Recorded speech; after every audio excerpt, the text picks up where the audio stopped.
hepe sa kapulisan sa Dakbayan sa Subo, ilisan na sa pulis nga gipili ni Mayor Michael Rama. Kapulisan na alarma sa nagkadaghan nga kaso sa human trafficking. City Hall kapit na mahutni sa ilang fuel supply. Sa katapusan, nakabot na gyud ni Cebu City Mayor Michael Rama ang iyang tinguha nga mailisa na ang Chief of Police sa siyudad sa Subo sa tao nga iyang pinili. Mibiya na si Senior Superintendent Mariano Natuel Jr. sa iyang katugdanan og sugod karong adlaw si Senior Superintendent Noli Romana na mo'y hipi sa kapulisan sa Dakbayan. Jinky Bargio, Sugin Limi.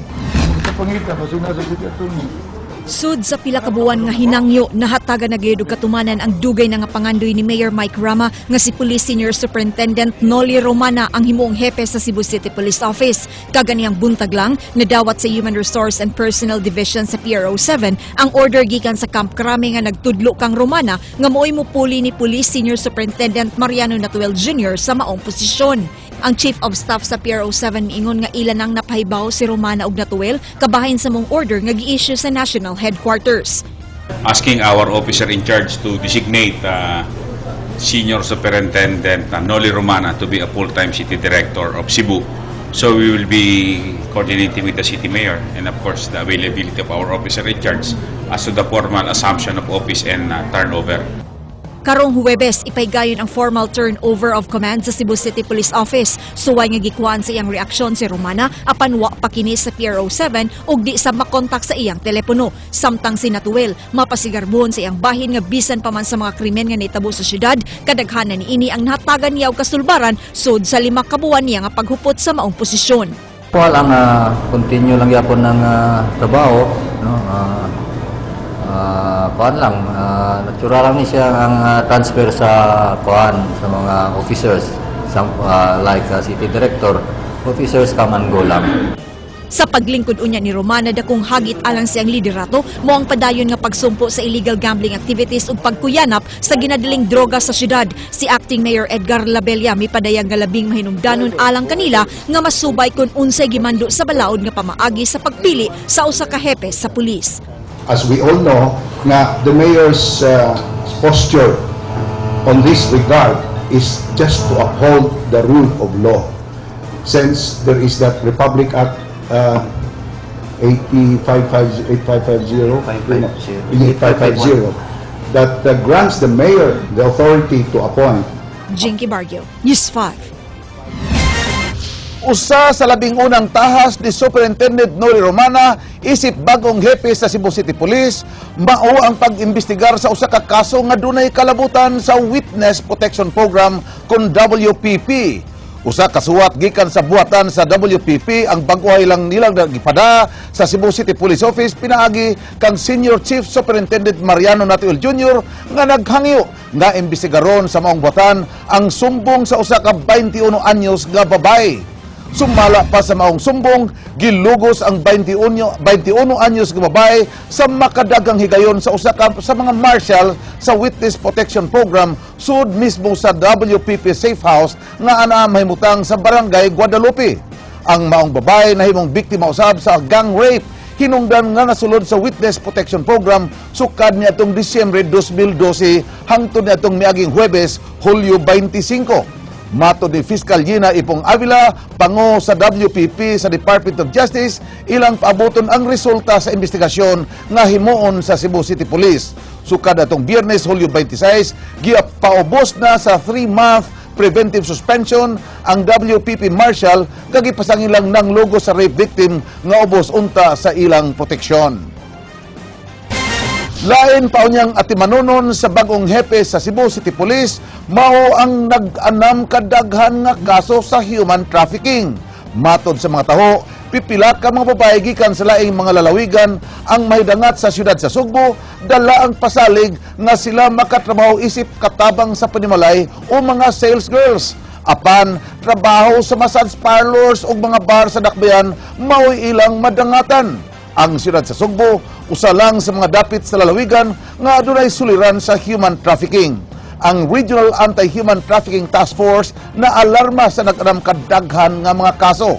Labing ulahi nilang na-rescue, mao ang 8 ka babae didto sa lungsod sa Malboal. Aniya ang report.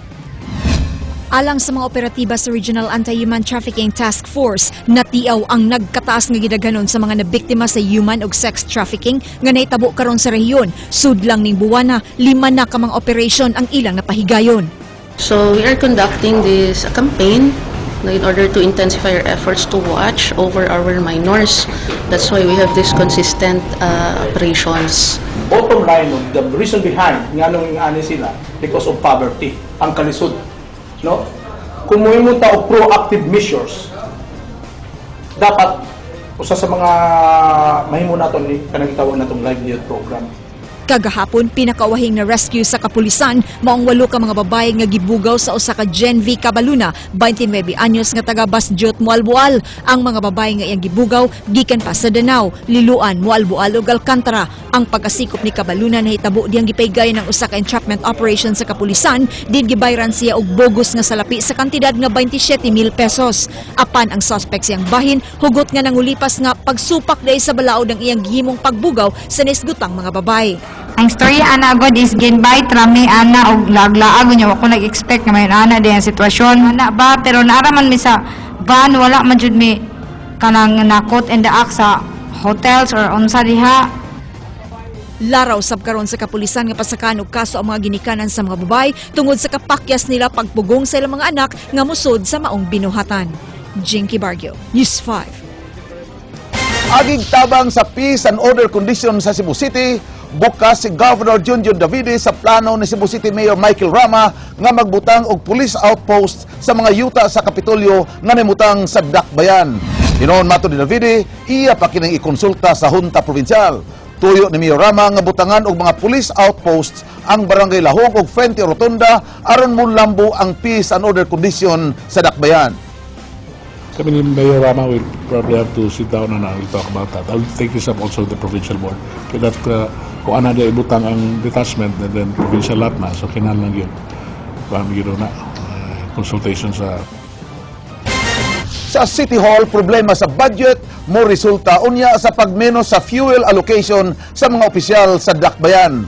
Sa pagsugod ding buwana, giminusa na sa opisina sa General Services ang gidaghanon silang fuel supply nga sa ubang mga sakinan sa City Hall. Andrea Patenia, Sugin Limi. Kutob na lang karong buwan sa Setyembre ang supply sa gasolina alang sa mga sakyanan sa syudad sa Sugbo. Matod ni Engineer Rolando Ardosa, pangu sa General Services Office kung GSO, 100 million pesos ilang gipangayong budget sa tuig 2013 apan 88.8 million pesos lang ang giaprubahan sa konseho. Nasayran nga di na kini paigo, mao nga nangayo pa silag additional 45 million pesos nga supplemental budget. Apan wa pa masayri kung kanusa maaprubahan ang supplemental budget, sanglit padayon pa kining gitrabaho. Mao nga tambag karon ni Ardosa nga ang subling solusyon na lang mao ang pagdaginot sa mga opisyales sa ilang konsumo. Advice nga og mahimo tibo-tibo ng dagan. Dili kay sa kasugo balik. I mean, murbag carpool. Sukad niya atong Hulyo 1, giminusa na ang gipanghatag na supply sa fuel sa City Hall.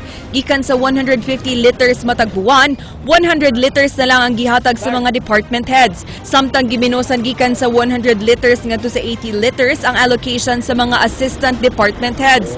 50 liters gikan sa 100 liters ang gasolina alang sa mga multi-cab, samtang 75 liters gikan sa 150 liters na lang alang sa pick-ups, vans ug SUVs.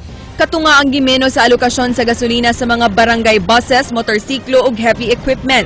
Subli rang wa hilabti ang fuel allocation sa mayor ug vice-mayor nga 200 liters per month ug sa mga konsehal nga 150 liters per month. Exempted sab ang garbage trucks ug mga sakyanan sa Cebu City Police Office. Matod ni Ardosa, ila pang minusan ang supply sa gasolina sa mga City Hall officials sa mga musunod nga semana kundi pa maklaro kung kanus akaprubahan ang supplemental budget. Gipahibaw ni Ardosa nga lakip sa ilang proyekto sunod tuig, mao ang pagtukod og kaugalingong fuel depot nga matud pa mas praktikal alang sa syudad. No, kanindot no gud dunay tay ato ang kaugalingong depot. During sa bidding, di ka maproblema. Whoever wins, anyway na man mi depot.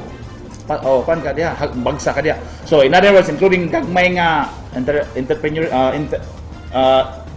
small traders makasupply. Andrea Patenion, News 5. Gikan sa City Hall, arita sa buhatan sa Comelec. Duha na lang kaadlaw, mapupos na ang panahon sa pagrehistro alang sumaabot nga barangay ug SK elections karong Oktobro 28. Karong Miyerkules, Hulyo 31, nahuman na ang napulo kaadlaw nga voters registration. Tungod sa kakuwang sa panahon ug sa kadagan sa buot-bubutar, ang Comelec Cebu nabalaka nga dili lamato pagrehistro ang tanan. Dennis Tanok, Sugin Limi. Tungod sa kadaghan sa buot mo parehistro sa barangay ug SK elections, mga buhatan sa Comelec sa pipila ka mga dapit sa lalawigan sa Sugbo napugos pagbukas sa ilang mga portahan hangtod na sa alas 8 sa gabi matag adlaw. Buot sa Comelec nga mahatagan og higayon ang mga botante nga nanarbaho pa o nang eskwela sa pagparehistro. Busa ang pag-extend sa office hours sa Comelec, mao'y nakitang solusyon. Apan bisan pa man, tungod kay wa nay gihatag nga extension ang Comelec sa napo kaadlaw nga voters registration nga mapupus karong Hulyo 31, gikabalakan nga dili gyud gihapon matagad sa Comelec ang tanan nga buot magparehistro. Kung kanara siguro nyo ang atong trabahoon, kaya. Pero tungod kay daghan pod ang transfer, unang galisod mi. Gani ang Comelec Manila na issue na og resolusyon na i-priority na namo ang mga nyo. Ang transfer will be the last priority. Tungod diini, hatagan og prioridad sa Comelec ang mga bag-ong mga botante, inay kadtong buot lang mobalhin og registration. Ingon niini ang sitwasyon sa Comelec Cebu City sa milabayng semana. Hangtod karon, way puas gihapon ang pag-abot sa mga botante aron mo parehistro. Dunay mga batanon nga wa pagyud katilaw og butar. Apan duna say mga hamtong nga buot lang mobalhin og barangay. Gani mas daghan ang buot mobalhin og rehistro kaysa ni adtong bag-ong botante. Butang nga gikahibong pag-ayo ni Comelec Cebu Provincial Supervisor Attorney Lionel Marco Castellano. Every barangay election, nakita na po na namo sa Comelec na kini mga transfer, magpa-transfer lang from one barangay to another within the same city or municipality. So, mauna nga ang Comelec karon inguan nga last priority na sila, unahon yun ang mga new voters. Dennis Tanok, News 5.